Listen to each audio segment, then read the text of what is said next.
¿Alguna vez han conocido a esa persona que quiere mejorar, que busca superar sus problemas y ser mejor? Entonces está constantemente consumiendo contenido de desarrollo personal y los cambios que percibe son mínimos. Eso me pasó a mí y puede que a ustedes también. Todo esto sucedió hasta el momento en que yo me di cuenta que llegó el punto en el que el desarrollo personal está siendo sobrevalorado. La gente se estaba dando cuenta que esta industria o este tema estaba recibiendo mucho apoyo, que llegó el punto en el que están saliendo libros de desarrollo personal todo el tiempo.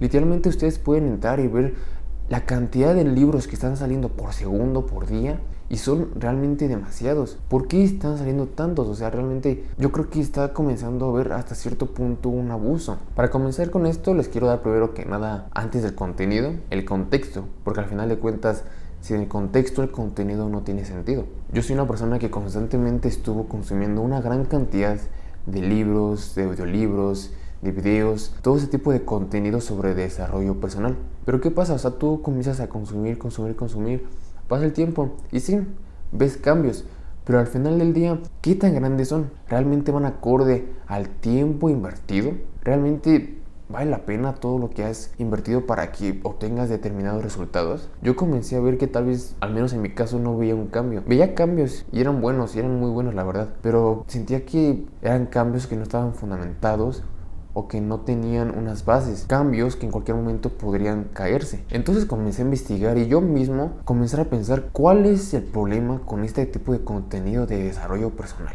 E identifiqué 4 razones por las que el desarrollo personal no es suficientemente bueno. Lo primero es que es un contenido repetitivo. Realmente muchas veces la misma idea se repite.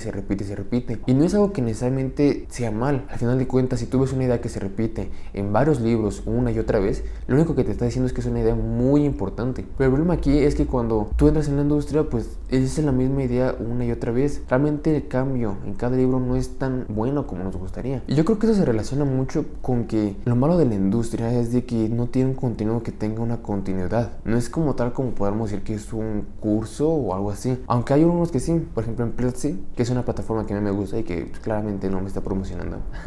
La verdad es que tienen cursos de este tipo y que está bien porque le dan una continuidad. Puede que en esos libros sea muy bueno y esté muy genial, pero la gran mayoría de este tipo de contenido no es así. Lo segundo es que muchas veces se dan ideas no argumentadas. Como todo, siempre hay sus excepciones, pero la gran mayoría de las veces son ideas que se avientan y te dicen que es así, y muchas veces están basadas un poco en la pseudociencia. Y el problema es que muchas veces para que el ser humano pueda entenderlo, pueda adquirirlo y pueda básicamente aplicarlo, no solamente como que reciba la idea, sino que el ser humano necesita una cosa: entender el porqué. Si una persona está recibiendo determinada idea, siempre va a necesitar entender el porqué. Si tú me estás diciendo esto, tienes que explicarme el porqué, las razones, fundamentarlo, argumentarlo.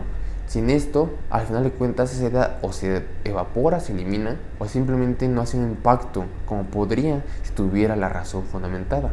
Y esta, que es una de las razones que para mí es muy importante, es que si se dan cuenta, muchas veces en toda esta industria del desarrollo personal, las ideas son iguales. Eso quiere decir que nunca vas a tener una postura contraria. Te hacen tener un lado de la perspectiva, pero no la perspectiva completa. Y eso es un gran problema porque el hecho de tener una mente abierta y tener un pensamiento crítico es básico para este tipo de momentos o esta época en la que vivimos. Porque yo creo que lo peor que puede pasar es de que tú estés de un lado de la postura y nunca te des la oportunidad de ver la otra postura, de intentar entenderla, por el simple hecho de que piensas que tú estás bien, pero esto no es así. Muchas veces el hecho de darte la oportunidad de escuchar la otra postura, de entenderlo, te da muchísimas ventajas. Porque por ejemplo, a mí en mi caso por lo menos, me gusta mucho lo que es la idea de que al final de cuentas, una realidad está conformada por múltiples perspectivas, por el simple hecho de que la sociedad está conformada por distintas personas y cada persona percibe distinto lo que es la realidad. Tiene una subjetividad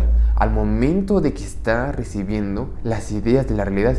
Eso quiere decir que al final vas a tener múltiples interpretaciones de la realidad, resultando en que al final es difícil conocer cuál es la realidad como tal. Es por eso que a veces en muchos libros de filosofía se menciona que al final del día la realidad está conformada por las múltiples perspectivas que tienes. No está conformada por solamente la perspectiva que tienes a tu lado derecho, sino que también por la que tienes a tu lado izquierdo, por la que tienes arriba, por la que tienes abajo. Al final de cuentas es básicamente verlo desde múltiples lados o múltiples perspectivas, y eso va a ser lo que va a conformar la realidad más cercana que que puedas alcanzar. Claramente esto se aplica nada más a temas más que nada como humanos, a temas en los que la objetividad y la ciencia no pueden establecer una ley, sino que nada más pueden establecer una teoría, porque no se puede comprobar en todos los casos. Y al final, por todo esto, básicamente termina siendo una pérdida de tiempo, o al menos no es el mejor uso que le puedas dar tu tiempo si quieres solucionar esto. Ahora bien, entonces, conociendo esto, conociendo que el desarrollo personal no es lo mejor, ¿qué es lo mejor que podemos hacer? Porque al final de cuentas el problema va a seguir ahí. No es como que nada más vamos a estar hablando del problema, sino que el chiste y la idea es encontrar la solución.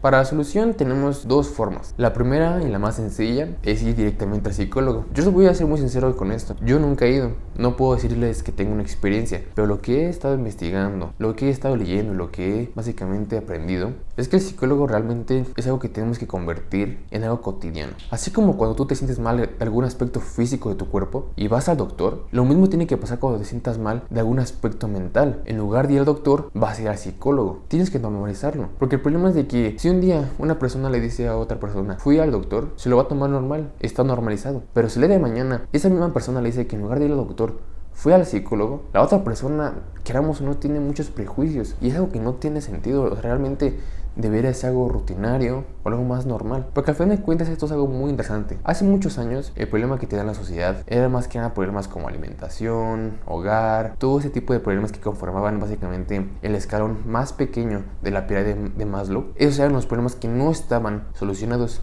Pasó el tiempo, la economía mejoró, la sociedad mejoró, pero el problema es que una vez que tú tienes cubiertas todas esas necesidades básicas, ahora tus necesidades van a pasar al siguiente nivel. ¿A qué nivel? Las necesidades del tipo mental, autoestima, desarrollo personal, cumplimiento de metas, sentir un propósito, ese tipo de necesidades que surgen a partir de que tus necesidades básicas ya están cubiertas. Es así como la psicología comenzó a ganar poder, porque a fin de cuentas es una necesidad que está siendo cada vez más común en las personas. Esa fue la primera opción. La segunda opción es para aquellas personas que la psicología no sea una opción, para aquellas personas que ya sé que tal vez no tengan el dinero en este momento para poder acceder a esto, o para aquellas personas que tal vez lo han probado, han invertido tiempo, dinero y tal vez ahorita en este momento sienten que no sirve. Para estas personas que tal vez no quieren la psicología como una opción, tenemos una solución, que fue lo que yo hice.